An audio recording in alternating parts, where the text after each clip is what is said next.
大家好，我是左手响指的 Loki， 片尾有谜题，记得看到最后哦。今天就让我带你们经历这起美国天生杀人狂案。1957年12月1日，林肯市一名叫做罗伯特·考尔福特的加油站服务员失踪了，所有人都觉得他不过是离家出走而已。直到数周后，他的遗骸在一条偏僻的乡间小路上被发现，他头部中弹，双手被反绑，现场没有留下太多有价值的线索。警方初步判断这是一起抢劫杀人案，凶手可能为了$100的营业款而痛下杀手。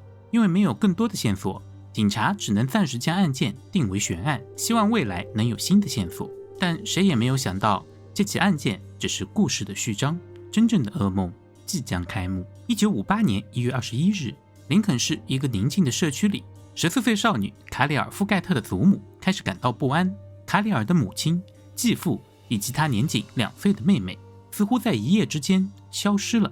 邻居们最后一次见这家人是在几天前。诡异的是，卡里尔本人却留在家中，而且不允许任何人进家门。他在家门口贴了一张潦草的字条，上面写着：待在外面，我们所有人都得了流感。他告诉前来探望的亲友和警察，家人都病得很重，不便见客。对此谁也没有多想，毕竟谁会怀疑一个14岁的女孩呢？诡异的平静一直持续着，直到卡里尔的祖母再也无法忍受，她选择了强行闯入房屋，房间里空无一人，安静的可怕。她急忙报警，警方接到报警后进行了彻底的搜索，最终他们在室外的小房子里发现了令人毛骨悚然的景象。卡里尔的继父被人用猎枪近距离射中头部，他的母亲腹部被捅了无数刀，遗骸被随意地塞在一个角落，而最残忍的是那个年仅2岁的婴儿，他被活活打死，并被遗弃在一个纸箱里。现场并没有发现14岁的女孩卡里尔以及她的男友。消息一出，整个林肯市陷入了恐慌。更令人意外的是，警方在梳理线索时发现，杀害卡里尔继父的是一支.22口径的步枪，这与数周前那起加油站员工被杀案的凶器完全一样。这2起案件之间似乎存在着某种必然的联系。然而警方并不知道的是，血雨腥风才刚刚拉开序幕。1月27日，在距离林肯市不远的贝内特镇，农场主奥古斯特·麦耶的遗骸被他的兄弟发现。这位70岁的老人是当地备受尊敬的居民，他同样被近距离射杀，现场有搏斗的迹象。他的农场一片狼藉，丢失了部分的财物，现场遗留的弹壳型号与前2起案件完全吻合。至此，事件变得明朗，一个或多个凶手正驾驶着车辆在乡间公路上随机选择目标，然后实施抢劫和杀戮。州长出动了国民警卫队，协助警方进行历史上最大规模的搜捕行动。然而凶手却轻易地消失在警方的包围圈内。媒体的报道将恐慌推向了顶峰，所有的居民都成了惊弓之鸟，任何一个陌生人，任何一辆靠近的汽车都可能意味着死亡的降临。但恐惧并不能阻止血案的上演。1月28日，一对年轻的情侣罗伯特·詹森和卡罗尔·金被发现死在一处废弃的防空洞里。男孩身中数枪，被残忍的枪杀；女孩遭受了可怕的暴力和侵犯后，同样被枪杀。现场并没有发现凶手的车辆，这也解释了警方为什么没能抓住凶手。凶手通过不断的杀人、换车来躲避追捕，这种冷静和残忍让经验丰富的警探也感到后背发凉。此时，调查的重心落在了那对失踪的年轻情侣上，14岁的卡里尔和她19岁的男友。他们的照片被分发给警察和媒体。在同学和邻居的印象中，卡里尔是个安静甚至有些内向的女孩，而她的男友则是一个喜欢飙车、穿着牛仔裤和皮夹克、性格孤僻的年轻人。随着调查的深入，一些关键线索开始浮出水面。警方在第一案的凶案现场附近找到了被遗弃的车辆，通过车辆登记信息，他们追查到了车主正是卡里尔男友的父亲。而3起案件的凶器，那支步枪则是卡里尔男友从他父亲那里偷走的。所有的线索都指向了卡里尔男友19岁的查尔斯·斯塔克韦瑟。警方通过媒体发布了全国通缉令。照片上的年轻人眼神桀骜不驯，嘴角带着一丝若有若无的轻蔑。他到底是谁？又为什么要杀死女友全家呢？通缉令发布后，整个美国都为之震惊，人们无法理解一个年仅19岁的青年为何会犯下如此的恶行。与此同时，查尔斯并没有因为身份暴露而收手，反而变得更加疯狂。在杀害了年轻情侣詹森和金之后，查尔斯和卡里尔驾驶着抢来的汽车，继续他们的逃亡之旅。他们回到了林肯市一个富裕的社区，他们随机选择了一栋看起来很气派的房子闯了进去。这栋房子里住着企业家劳尔沃德和他的妻子。查尔斯毫不犹豫地杀害了沃德夫妇以及他们的女佣。在放下这起血案后，他们在这栋豪宅里吃吃住住过了好几天。随后他们开着沃德家的高级轿车踏上了逃亡之路。1958年1月29日，在怀俄明州的道格拉斯市，查尔德试图抢劫一辆汽车，车主是一名皮鞋推销员，名叫梅尔潘尼。在争斗中，潘尼遭到了枪杀，一名地质学家驾车经过，目击到了全过程。查尔斯准备杀人灭口，但幸运的是，地质学家逃走了。他立即找到了正在附近巡逻的警察，报告了刚才的情况。于是，一场好莱坞电影式的公路追逐战就此上演。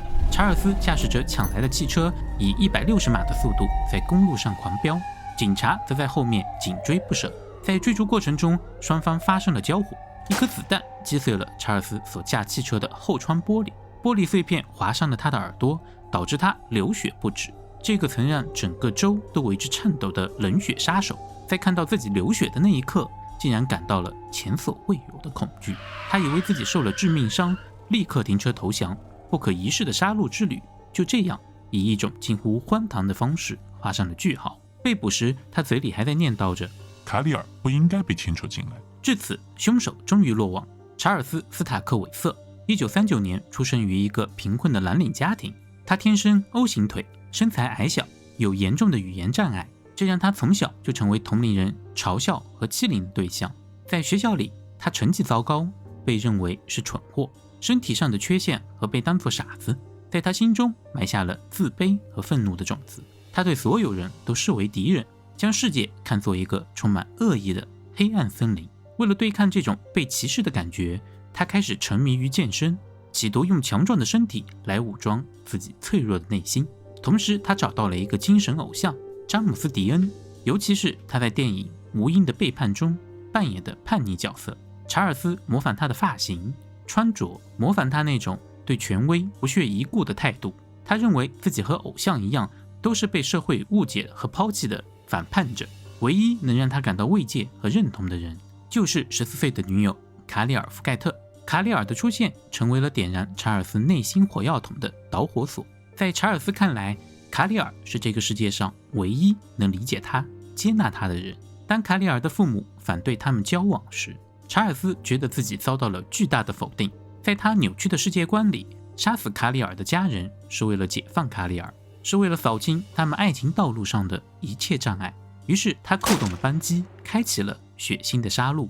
从杀死第一个人开始，他就跨上了一条无法回头的路。随后的每一次杀戮都像是一种自我确认，他用别人的死亡来证明自己的强大，用社会的恐慌来填补内心的空虚。他不再是那个被嘲笑的男孩，而是一个能掌控别人生死的大人物。而关于14岁的卡里尔·福盖特，他在整个案件中扮演的角色，至今仍是人们争论的焦点。他是被胁迫的人质，还是心甘情愿的同谋？在被捕后，他坚称自己是查尔斯的受害者，他所做的一切都是在枪口的逼迫下完成的。他声称，如果他不服从，查尔斯就会杀了他的家人，而他当时并不知道他的家人其实早已遇害。然而，检方和许多公众并不相信他的说辞。有目击者声称，在一些犯罪现场，并没有看到他表现出被胁迫的样子，甚至在某些时刻，他还帮助查尔斯选择目标或处理现场。他到底是天真无辜的受害者，还是一个善于伪装的少女杀手？这个问题也成为了后续审判中最大的争议。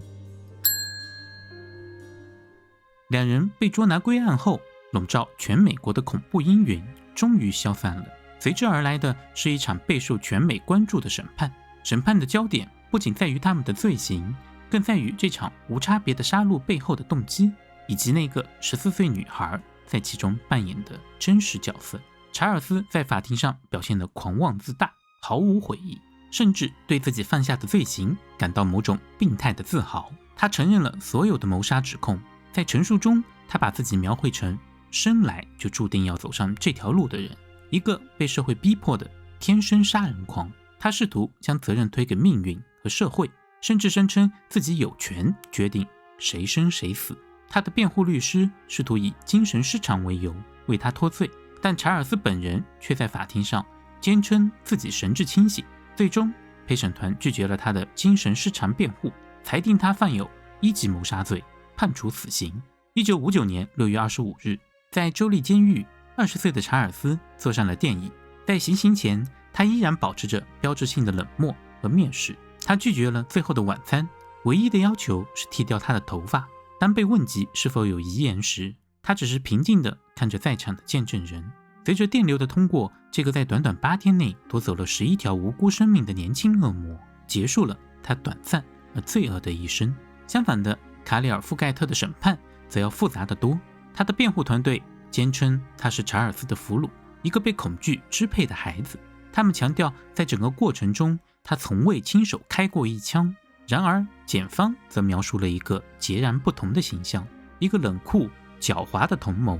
他们传唤了多名证人，试图证明卡里尔有多次逃跑的机会，但他没有那么做。法庭上的交锋异常激烈，核心就在于如何定义一个14岁女孩在极端暴力的环境下是否还拥有自我意识。最终，陪审团没有完全采信他是无辜人质的说法，但也并未将他视为同犯，裁定他1级谋杀罪成立，判处终身监禁而非死刑。卡里尔·富盖特因此成为当时美国历史上被判处终身监禁里最年轻的女性。她在监狱中度过了近18年的时光，期间一直坚持自己的清白。1976年，她获得假释出狱，从此隐姓埋名，过着低调的生活，并始终拒绝公开谈论那段改变她一生的血色往事。这场疯狂的杀戮公路之旅就此落下帷幕，但它带来的影响却成为了后世无数电影、音乐和文学作品的创作灵感。其中最出名的是1994年上映的由伍迪·哈里森主演的电影《天生杀人狂》，但电影的结局和真实的故事截然不同。这或许就是某些人心中的好结局吧。有兴趣的粉丝可以去看一看。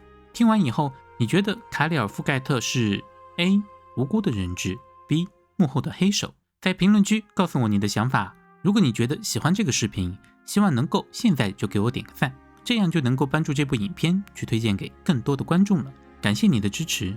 上期谜题答案是，小偷在偷东西时不小心碰碎了自己的眼镜镜片，为了消灭证据，他把书柜的玻璃门打碎，用来隐藏他破碎的眼镜片。这是答对的粉丝，你们超棒的。大家都说这次谜题太简单，那这次我给大家上难度。接下来是谜题时间，你能解开这次超难的谜题吗？一战期间，一位掌握着大量机密的指挥官 A 投降到了敌国，无数人想要刺杀他。一天傍晚， A 带着警卫偷偷爬到一座山上，他趴在悬崖边缘观察战场的情况。过了很长时间， A 依然趴在悬崖边缘一动不动，没有任何的反应。警卫前去查看，发现 A 已经死了。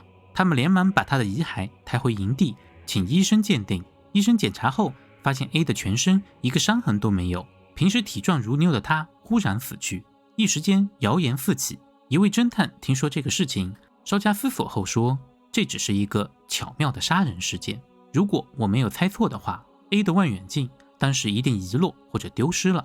将信将疑的人们果然找到了卡在河船上的望远镜，同时也揭开了指挥官 A 的死亡秘密。你觉得指挥官 A 是怎样被杀死的呢？在评论区告诉我你的答案，答对的同学会和答案一起在下次视频公布。记得关注频道，打开提示，下一案更新就能收到提醒了哦。如果你还想看更多奇案，推荐观看这边的视频。我是 Loki， 我们下期再见。